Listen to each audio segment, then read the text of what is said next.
Հիմա էլ ասում են այդ առողջության ապահովագրությունը ընտրություններից հետո չեղարկվելու է։ Դա կատարյալ անհետ, այո, եթե իրանք ընտրվեն, հաստատ կչեղարկվի, երաշխավորում եմ, որովհետև այդ 6.6 միլիարդին նրանք ծարավ են և սոված են։ Ասում է, մենք տեսած ենք, դուք ինչ եք տեսած։ Դուք ինչ եք տեսած։ Բանի հոսանքի, լսեք, մանկապարտեզի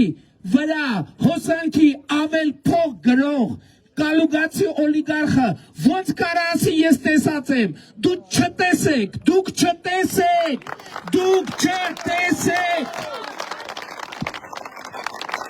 Ես վերջերս մի հատ գործ եմ բերել բանը, ուրեմն օլիգարխներից մեկը ու դրանք, շատ ուրեմն օլիգարխներից մեկը բան արել,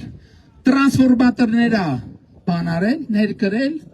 որ ինքը ինչ-որ այդ կրիպտո արժույթների ֆերմա ստեղծելու համար, դե դրանք շատ հոսանք է բանանում, ծախսում։ Բերել է, հետո այդ կրիպտո արժույթների գործը չի ստացվել, հետո այս մի օլիգարխը այդ բերած տրանսֆորմատորները խելագար գներով վաճառել է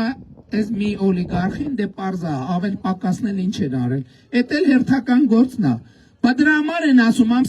դրա համար են դուս եկել ընտրությունների, որ այդ մարդիկ բիզնեսմենը լինեին, այդ մարդիկ բիզնեսմենը լինեն, ինչ գործ ունեն իրանց քաղաքականության հետ, ինչ գործ ունեն, և ուզում եմ ձեր ուշադրությունը հրավիրեմ, այդ օլիգարխներից մեկի տղեն է պատանդ, ձեզ հայտնի երկրում, են մյուսի ունեցվածքն է պատանդ, ձեր հայտնի երկրում, եթե դուք ուզում եք ձեր պետությունը ղեկավարեն պատանդները, ես ասում եմ դրանք պատանդ են, մեկի տղեն է պատանդ, մյուսի ունեցվածքն է պատանդ, և ձեր ընտրությունը դրա մեջ է, դուք ուզում եք, որ ձեր երկիրը ղեկավարեն և